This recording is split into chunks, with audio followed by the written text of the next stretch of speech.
اگر آپ اپنے عافیت قدوں میں بیٹھے یہ سوچ رہے ہیں کہ خیبر پختونخوا میں آنے والا یہ سیلاب معمول کا سیلاب ہے تو آپ بالکل غلط سوچ رہے ہیں۔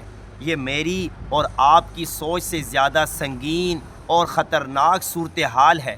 اس سیلاب نے KPK کے علاقوں میں بہت زیادہ تباہی مچا دی ہے۔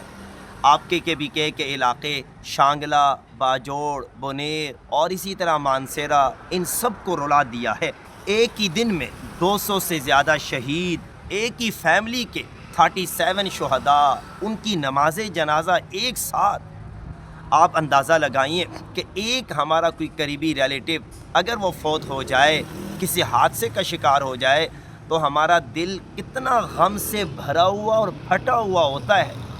جہاں پر پورا گاؤں، پورا خاندان، پوری کی پوری بستی سیلاب زدہ ملبے تلے دب جائے اور ایک ہی خاندان کے سارے افراد شہید ہو جائیں، ان کا کیا عالم ہوگا۔ پورے کے پورے خاندان جب ختم ہو چکے ہیں، لاشوں کے ساتھ زندہ لوگ میری اور آپ کی مدد کے منتظر ہیں۔ کفن پہنچاؤ، قبریں کھودنے آؤ، کھانے پینے اور رہائش کا انتظام کرو، یہ ان کی پکار ہے۔ آج ہی اٹھیے، سب سے پہلے یہ کام کیجئے، اپنے ان بھائیوں کی مدد کا میں حصہ بنیے۔ کل رب کے سامنے یہ سوال نہ ہو کہ میرے بندے جب مصیبت میں تھے تو آپ نے انہیں کس حال میں چھوڑا تھا۔